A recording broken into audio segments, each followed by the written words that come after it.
ప్రసిద్ధి పొందింది. ఈ భూమిలో అనేక మునులు ఋషులు జన్మించారు.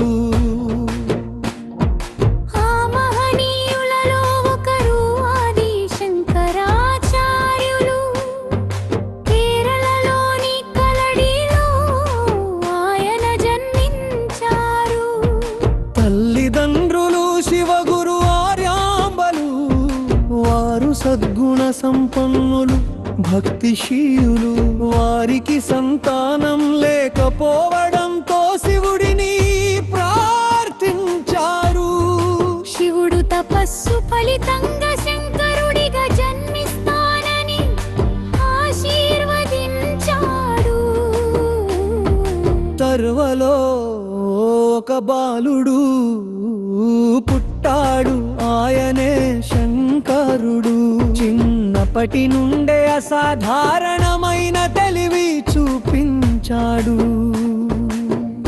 4 ఏళ్లకే చదువును ప్రారంభించాడు. గురువుల వద్ద వేదాధ్యయనం వేగంగా నేర్చుకున్నాడు. బాల్యంలోనే తాత్విక ప్రశ్నలు అడిగేవాడు.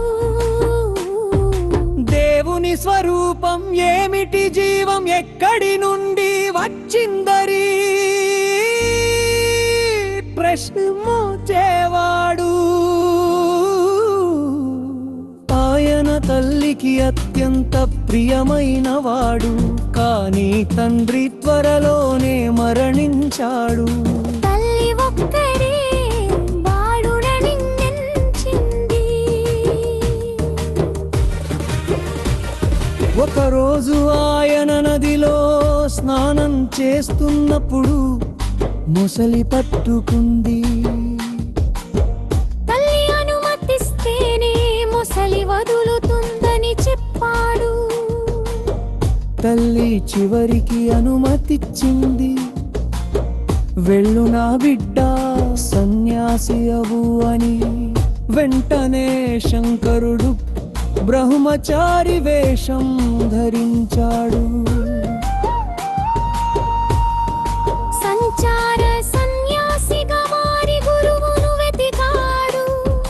నర్మదా నది తీరం వద్ద గోవింద పాదాచార్యుల వద్దకు చేరాడు. గోవింద పాదులు శిష్యుడిని చూసి ఆనందించారు. వేదాంతం, ఉపనిషత్తులు, బ్రహ్మ సూత్రాలు ఆయనకు బోధించారు. శంకరుడు తత్వశాస్త్రంలో అద్భుత నైపుణ్యాన్ని చూపించారు. అప్పుడు ఆయనకు ఆది శంకరాచార్యుడు అని పేరు ప్రసిద్ధి చెంది. ఆయన బోధించిన తత్వం అద్వైత వేదాంతం.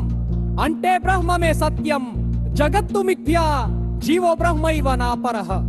జీవాత్మ పరమాత్మ వేర్వేరు కాదని ఆయన నిరూపించాడు. సత్యం ఒక్కటే, అది బ్రహ్మం. ఈ జగత్తు ఆ బ్రహ్మం యొక్క మాయ ప్రదర్శన. ఈ సిద్ధాంతం ఆయన బోధనకు మూలం అయింది.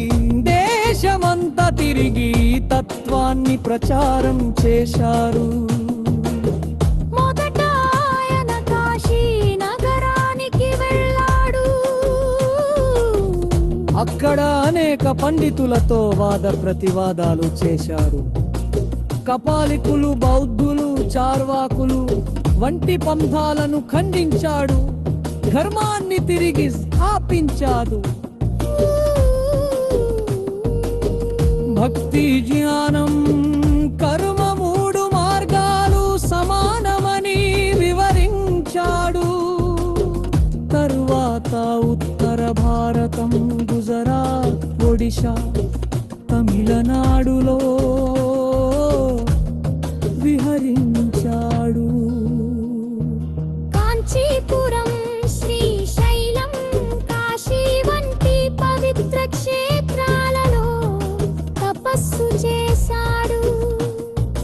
గుజరాత్ లో ఆయన మంఘన మిశ్రుడితో వాదం చేశాడు.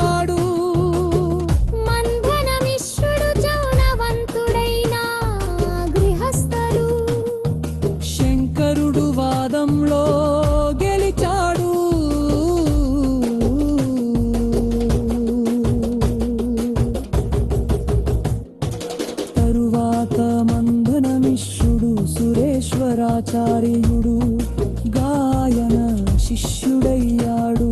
శంకరుడు 4 దిశలలో 4 మఠాలను స్థాపించాడు.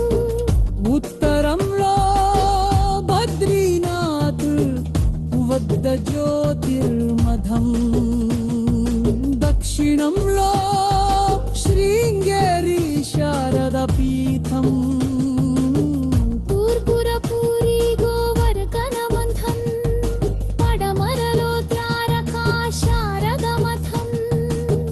ఈ 4 పీఠాలు ఇప్పటికీ కొనసాగుతంగా ఆయన అనేక శిష్యులను తీర్చిదిద్దాయి.